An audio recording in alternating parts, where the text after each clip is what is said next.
好耐都未做過中式甜品，不如今日嚟做一個啦。喺開始之前，請 follow 我哋嘅頻道啦。喵！會講一個平時大家都會遇到嘅問題，明明所有步驟跟住啲書嚟做，點解都會失敗嘅？係咪書出錯咗啊？有陣時唔係本書出錯，只不過好多細微同埋特別嘅位，佢冇講俾你聽，而呢啲位都會影響成品出嚟嘅效果。今次個皮我會跟住一本我之前買咗好耐嘅書，正統中式點心，入邊嘅資料大致上都冇乜問題，而好多細微同出奇嘅位，我都會一一講俾你聽。啱啱好隔離部門就用到南瓜，我哋今次就用南瓜餡啦。南瓜餡唔喺書入邊，所以買咗呢本書嘅人請唔使抄啦。南瓜開半，去籽，蒸熟，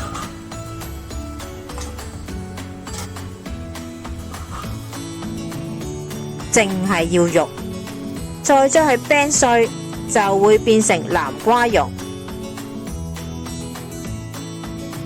加入糖、玉米粉、低筋麵粉、吉士粉，乾嘅材料放埋一齊。牛奶或者花奶都得，不過我兩樣都冇，雪櫃淨係得益力多，咁就用住益力多先啦。煉奶、牛油備用，乾嘅材料先攪勻，再加入濕嘅材料，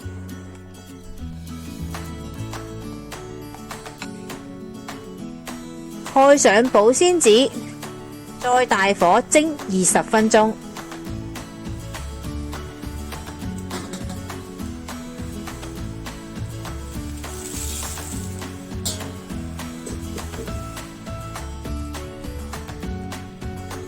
啱啱出嚟嘅南瓜泥比較削，即刻加入牛油，令佢有豐富嘅口感。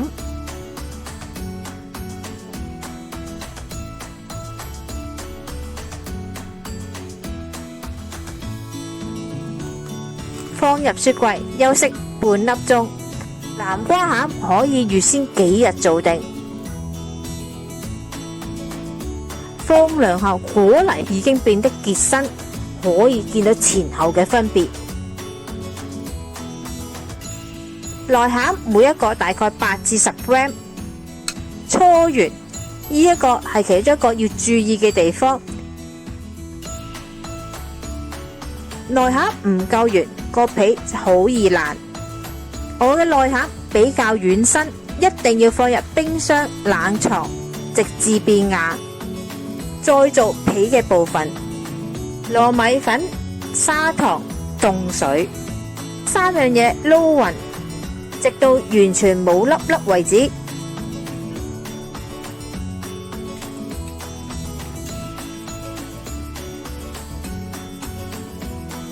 再嚟皮嘅第二部分，燉麵同埋滾水，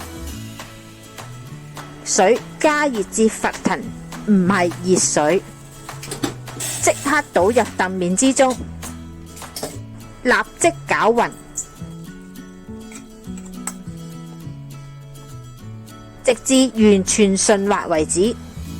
再將糯米團放入混合，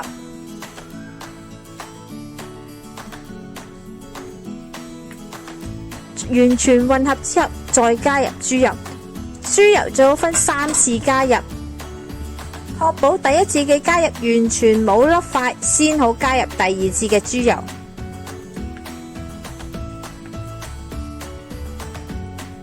麵團變得極度柔軟，延長式可以拉到好長。摸上保鮮紙，放入雪櫃休息半粒鐘。如果唔係即日做，都可以放3至4日，再將兩樣合併。我嘅比例大概係11 gram 內餡配15至16 gram 粉皮，難度屬於中高級。到新手會完全建議係8g 嘅內餡配12至13g 嘅外皮，外餡一樣先搓完，中間微微撳扁，放入內餡，以包湯圓嘅手法，用虎口位將外皮均勻推上。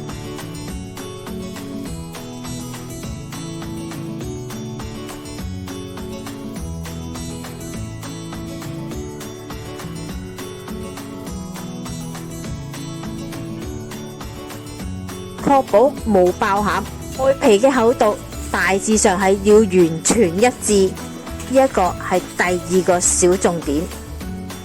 準備白芝麻同埋1壺清水，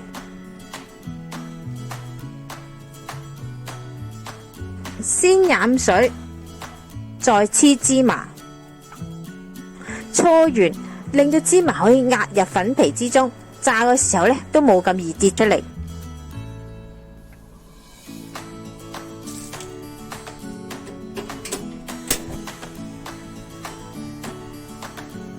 油溫150度至160度開始放入芝麻，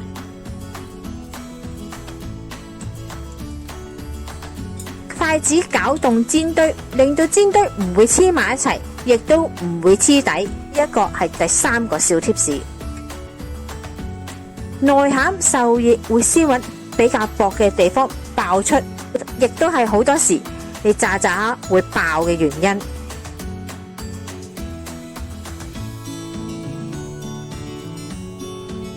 煎堆開始變熟就會微微升起，再輕輕力壓一壓，逼返佢入邊空氣出嚟，一半以上浮咗出嚟，咁樣先叫完成。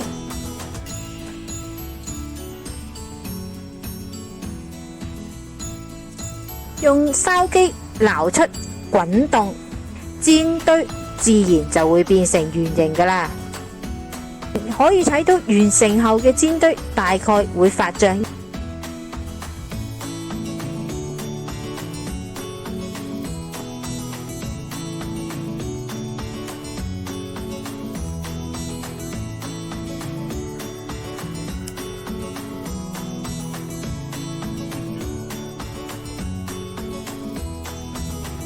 今日嚟到呢度啦，詳細嘅食譜我哋會擺落 Facebook 嗰度。有興趣嘅大家可以去睇一睇，請 like 我哋嘅 Facebook 同埋 YouTube， 以便獲得更多嘅資訊啦。